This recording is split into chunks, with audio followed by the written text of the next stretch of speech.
All right, so get ready for some serious historical intrigue today, because we're diving deep, deep into the reign of Catherine the Great. Ah. But, and here's the twist, Oh, I love a good twist. we're not just talking treaties and wars, oh no. Huh.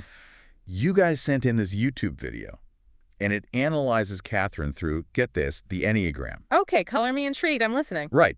It suggests she was a social 2, and Ah. honestly, my mind is kind of blown.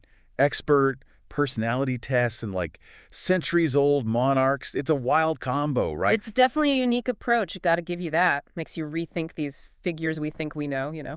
Always got to be careful, though, slapping modern psychology onto folks from way back when. But the social 2 core, that deep need to be loved, valued, essential, that's juicy stuff when you're talking about someone like Catherine the Great, someone who grabbed power like she did. Exactly. Yeah. And the video, it really breaks down how much of her drive, her ambition, her reforms, it could all be seen through that social 2 lens. Like, it argues she wasn't just power hungry, though that there was that, right? But she craved recognition, admiration, almost like she wanted to be this icon of, like, enlightened leadership. And that's key right there. We can't forget, Catherine wasn't born with the Russian crown just handed to her. German princess, marrying to the Romanovs. Talk about high stakes.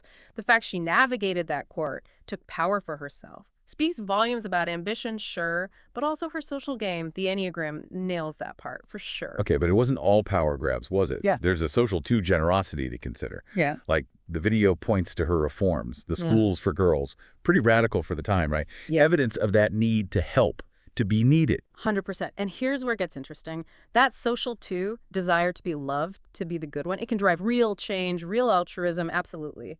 But it's also damn handy for a ruler to be seen as benevolent. Makes them unchallengeable. That duality, that's Catherine all over. And the video, to its credit, doesn't shy away from the, shall we say, less warm and fuzzy side either. It talks about how ruthlessly she dealt with threats. Not exactly a teddy bear, our Catherine. Well, no personality type is ever one size fits all, right? Those contradictions, needing love but also ready to dominate, very on brand for this Enneagram type. Part of what makes her so fascinating, I reckon. Absolutely. And you know what really got me? The video. It draws a parallel between Catherine and Napoleon Bonaparte. Apparently, he's also considered a social 2 by some. And talk about ambition, a thirst for recognition. Is this like a common thread among history's big players? This need to be adored. Now, that is a fantastic question and something we'll definitely unpack as we go. But context is key, right? Catherine, Napoleon, both driven, but different playing fields, different outcomes. Different shades of the same color, maybe. So where do we even start with this? Well, let's dig into those parallels, those distinctions, how they rose, how they ruled. This is where it gets good. You know, going down the social 2 rabbit hole, it's really changed how I see Catherine the Great, I gotta say. Before, she was like a name in a textbook, you know. But now with this Enneagram thing, she's way more human, more relatable, even with all the, baggage. It's remarkable, isn't it? How exploring someone's motives does that.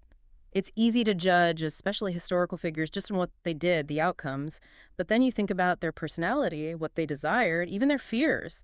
Doesn't excuse anything, but adds layers, makes them understandable. Totally. In the video, it get that. Like, Yeah. it talks about how Catherine was strategic, using charm, diplomacy, like there were tools to get her way. Even mentions the love affairs, which, let's be honest, probably more about power than actual romance a lot of the time. Oh, her love life. No, that's a whole other episode, right? Full of scandal. But the video's spot on with this. For social 2, especially one running the show, relationships are never simple. They're part of the game. Building alliances, staying in control, even manipulating rivals. It's kind of Machiavellian when you put it like that. Makes you wonder, even today, where's the line between genuine feelings and, like, calculated strategy? The age-old question, right? And that's why history matters. We're not fighting over empires anymore, but the social games. Still playing them. We want connection, validation to matter, just in different ways now. So true, so true. But back to Catherine.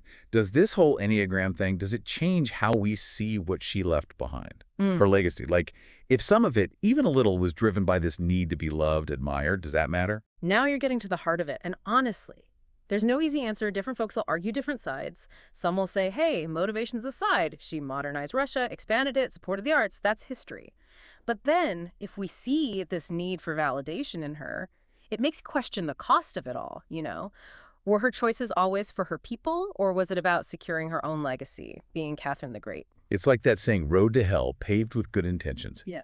Even if you start good ambition like that, it can get messy, ethically speaking. Exactly. And that's where we gotta engage with history, not just as dates and battles, but as choices by people with motives, with consequences, intended or not. Easy to put historical figures on a pedestal, right? Yeah. But this deep dive, it's reminding me they were flawed, human, just like us, maybe even more so, given the power they had. And isn't that both humbling and kind of empowering, too? Humbling because even the greats had their struggles. Empowering because it means history wasn't pre-programmed. It's the choices, big and small, of folks driven by, well, everything WER. Okay, so we've got Catherine's ambition, her reforms, the love life, all kind of tying back to this social two idea. But we haven't forgotten about Napoleon, have we? The video connected them, and I got to admit, I'm hooked. How do these two, both titans of their time, how do they stack up when you really look at them through this Enneagram lens? Ah, the million-dollar question. This is where we separate the surface similarities from the really juicy details that set them apart. Buckle up, because this is where it gets good. All right, so Catherine the Great, Napoleon Bonaparte, both maybe social twos, if we're following this video, but like in every other way, total opposites, right? Catherine's building an empire, all diplomacy, social chess moves. Napoleon's conquering half of Europe, straight up military power. She's writing letters to Voltaire, all about Enlightenment thinking. He's too busy, crowning himself emperor. It's wild to think they'd have this shared drive, this need to be admired. It shows you the Enneagram, any of these systems, it's not that simple. Not about putting people in a box, slapping a label, and calling it a day. It's seeing patterns, yeah, understanding those core drives. But then you got to factor in the person, their life, their times. It all mixes together. So same drive, different expression, like different flavors of wanting to be the person, but playing out in different arenas. You got it. Remember how the video talked about Catherine, all that charm, the alliances she built, how she worked people? Oh yeah, total masterclass in social strategy. Right, but Napoleon, he was persuasive too, just bigger scale. Think of his reputation, the charisma, the speeches that got his armies fired up. That's social too, energy too, that pull, that inspiration, just channeled through, well, conquering instead of courtly gossip. Wow, okay, I'm picturing those Napoleon paintings totally differently now. All that drama, the pose, it wasn't just wanting to look powerful, it was power, projected outward. Very social too, when you think about it that way. Exactly. And then their legacies. Fascinating to compare. Catherine, tough as nails, but often remembered for modernizing Russia, the arts, expanding borders. Napoleon, way more complex, revolution and devastating wars, the whole package. Makes you wonder, did that shared drive, that social two ambition for, like, greatness on a world stage, did it play out so differently just because of who they were when they lived, their genders even? Or was there more to it, other parts of their personalities were missing? Questions that keep historians up at night. And that's the point, right? We might never have the answer, but asking, that's what matters. It's kind of mind-blowing, honestly, that the Enneagram, a personality thing, can make you see history differently. But then, if we just say, oh, they were this type, are we missing the nuance? Like, they were still people, right? The trap of any system, yeah. We want easy answers, labels, but life's messier than that. The Enneagram, used right, isn't about answers, it's about better questions. So not, they were this, case closed, but more like, this is interesting, what else can we learn? Exactly, and that's what makes history so cool. It's not dead and gone, it's a conversation, past and present talking. By looking at it in new ways, like with the Enneagram, we keep that conversation going, understand it better, and not just history, but ourselves too, right? I am definitely walking away from this with a lot to ponder. Who knew the personality test and Catherine the Great could be such a wild ride? Yeah. It really makes you think about how much we're shaped by, well, ourselves, for good or bad. Expert. Any last thoughts? Are we running on pre-programmed code, or do we make our own destinies? Now that is the question, isn't it? The one we'll be debating till the end of time, I suspect. But the debating, the searching for answers, that's the good stuff. So as we wrap up our deep dive into Catherine, Napoleon, and the whole social two thing, keep asking those questions. Challenge what you think you know about history, about people. You never know what you'll discover.